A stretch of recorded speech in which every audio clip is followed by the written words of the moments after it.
কোথায় দান করবেন? মসজিদে না মাজারে নাকি কবরে? কত হতভাগা আছে দেখুন, মাজারে গিয়ে সেজদা করে পড়ে আছে, আবার ফিরকেও সেজদা করে। নাউজুবিল্লাহ না বললেই নয়। দৈনন্দিন জীবনে অনেক মানুষকেই দেখা যায় যে এরকম কবরের বাক্সে গিয়ে দান করে। প্রিয় দর্শক, আমরা কোরআন হাদিসের আলোচনা এখানে নাই করলাম। একবার চিন্তা করে দেখুন, আপনি গিয়ে একটা কবরের পাশে বাক্সে দান করলেন বা দিলেন টাকাটা আপনি কাকে দিচ্ছেন? আপনি চিন্তা করে দেখুন, টাকাটা যে আপনি একটা মৃত ব্যক্তিকে দিচ্ছেন, তার কি উপকারে আসবে? এখানে তার কি কোনো উপকারে আসবে না।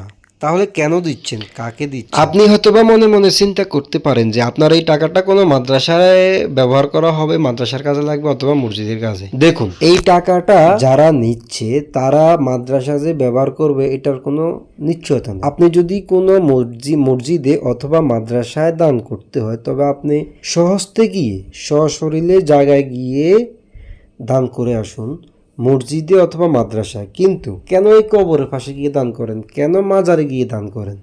কি উপকারে আসবে আপনার টাকায় তার ওই মৃত ব্যক্তির? আপনি কেন মাজারে গিয়ে সেজদা করে পড়ে থাকেন? কেন ফিরকে সেজদা করেন? কোনো ফির কি আপনাকে কিছু দিতে পারবে?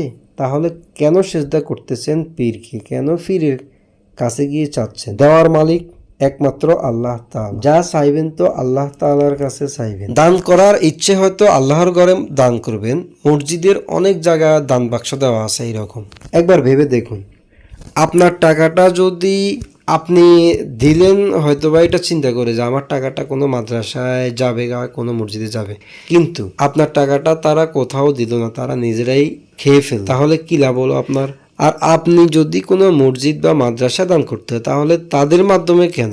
আপনি সরাসরি গিয়ে দান করেন। আর আপনি ফিরকে কেন দিতে যাচ্ছেন? আপনার ফির যদি জীবিত থাকতো তাহলে ভাবতাম যে ঠিক আছে, তার কোনো উপকারে আসবে, শ্রদ্ধা ভক্তি সহকারে তাকে দিয়েছেন, সে নিজের কাজে লাগাবে। ফির যেহেতু ফকির হয়ে এসেছে, সে আপনাদের টাকায় এসব করবে না। হয়তো আপনাদের টাকা কেন নেবে? সে জীবিত থাকলেও সে ফির কেন আপনাদের টাকা নেবে? সে তো রোজগার করবে, আপনাদেরকে ওয়াজ নসিহত করবে, কিন্তু তা না করে ভণ্ডামি করবে এক জায়গায় বসে বসে, আর আপনাদের টাকায় সে সবকিছু করবে। রাজপ্রসাদ কেন দিচ্ছেন ভাই?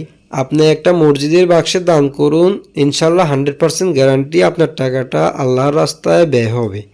কিন্তু আপনি একটা কবরের পাশে গিয়ে যে দান করলেন, সেটা কোথায় ব্যয় হবে আপনি কি জানেন? তার কোনো গ্যারান্টি নেই কোথায় ব্যয় হবে।